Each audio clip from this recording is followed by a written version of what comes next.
सरकार के खिलाफ मोर्चा क्या खोला, मुंबई महानगर पालिका एकदम से एक्शन में आ गई और हथौड़ा, जेसीबी, सारे हथियार लेकर पहुंच गई कंगना रनौत के दफ्तर में तोड़फोड़ करने। कंगना की गैर मौजूदगी में उनका दफ्तर तोड़ने वाली बीएमसी ने इस मामले में इतनी जल्दबाजी दिखाई कि हाईकोर्ट तक को बीएमसी से जवाब मांगना पड़ गया कि आखिर इतनी जल्दबाजी क्यों की। शिवसेना की शह पर बीएमसी ने कंगना रनौत के ऑफिस को अवैध निर्माण बताकर तोड़ दिया, लेकिन इसी बीएमसी को जब अंडरवर्ल्ड डॉन दाऊद इब्राहिम की इमारत तोड़नी थी तो ये तेजी न जाने कहां चली गई थी। इस मामले में उसे हाईकोर्ट से फटकार तक खानी पड़ गई थी। दरअसल दाऊद इब्राहिम की मुंबई के भिंडी बाजार में अवैध संपत्ति है। हाजी इस्माइल मुसाफिर खाना नाम की इस इमारत को लेकर बीएमसी ने अभी तक कोई कार्रवाई नहीं की है। भिंडी बाजार में आतंकी दाऊद इब्राहिम की इमारत मामले को लेकर हाईकोर्ट से कड़ी फटकार भी लग चुकी है। जून 2020 में बॉम्बे हाईकोर्ट ने बीएमसी और Maharashtra housing and area development authority को फटकार लगाते हुए पूछा था कि उन्होंने भिंडी बाजार में स्थित जीर्ण शीर्ण इमारत को क्यों नहीं ध्वस्त किया। हाईकोर्ट की एकल पीठ ने तभी चेताया था कि मॉनसून आने पर अगर ये इमारत या इसका कोई हिस्सा गिरता है तो इससे जान माल की क्षति हो सकती है।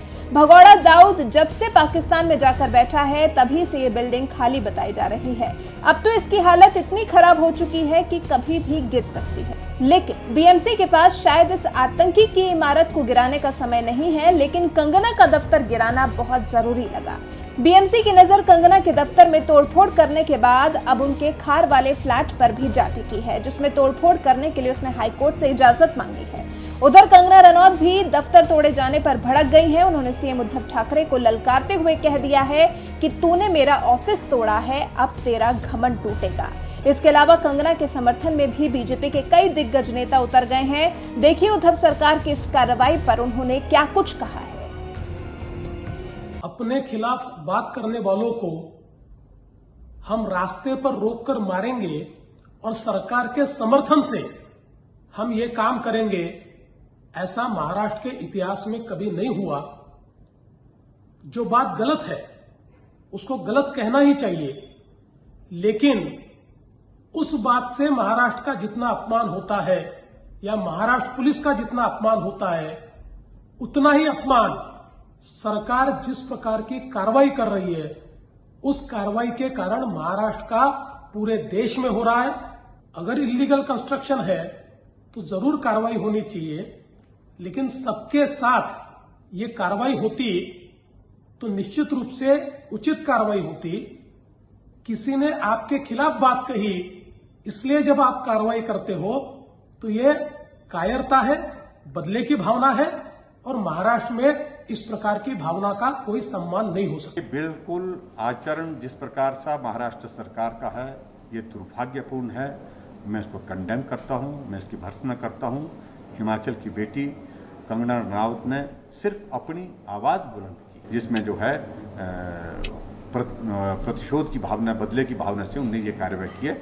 ये सचमुच में दुर्भाग्यपूर्ण है। सर, शिवसेना के मुखपत्र सामना में आर्टिकल छपा है, इसमें कहा गया है कि जो महाराष्ट्र विरोधी हैं भाजपा उनके साथ खड़ी है और सरकार ऐसे लोगों को सुरक्षा दे रही है जो महाराष्ट्र का विरोध करते हैं। अगर ऐसी हिम्मत चाइना के बंदरों के अंडरवर्ल्ड मीडिया उनके सामने दिखाई होती तो अरुणाचल और दूसरी सीमाओं पे देखिए सामने का मैं जिक्र कुछ नहीं करना चाहता हूँ, ना मैंने देखा ना पढ़ा नहीं, क्योंकि वो उनका मुखपत्र है, वो अपनी बात क्या कह रहे हैं। लेकिन मैं तो इस घटना से के संदर्भ में बात कह रहा हूँ। शिवसेना का मैं कह रहा हूँ कि वजूद ही समाप्त कर दिया, मूल ही उन्हें समाप्त किया। जिस मुद्दे को लेकर के शिवसेना का गठन हुआ, कांग्रेस के साथ सत्ता में भागीदारी करने के बाद वो जो है उनके बराबर हो गई है एक तरह की, जिस तरह की कांग्रेस की परिस्थिति है। इसलिए मैं सिर्फ इतना ही कह रहा हूँ, ये सत्ता के लोभ में वो कह रहे हैं, सत्ता बचाने के लिए कह रहे हैं। भारतीय जनता पार्टी देश की नहीं दुनिया की सबसे बड़ी पार्टी है, उनकी लीडर में आने की आवश्यकता है।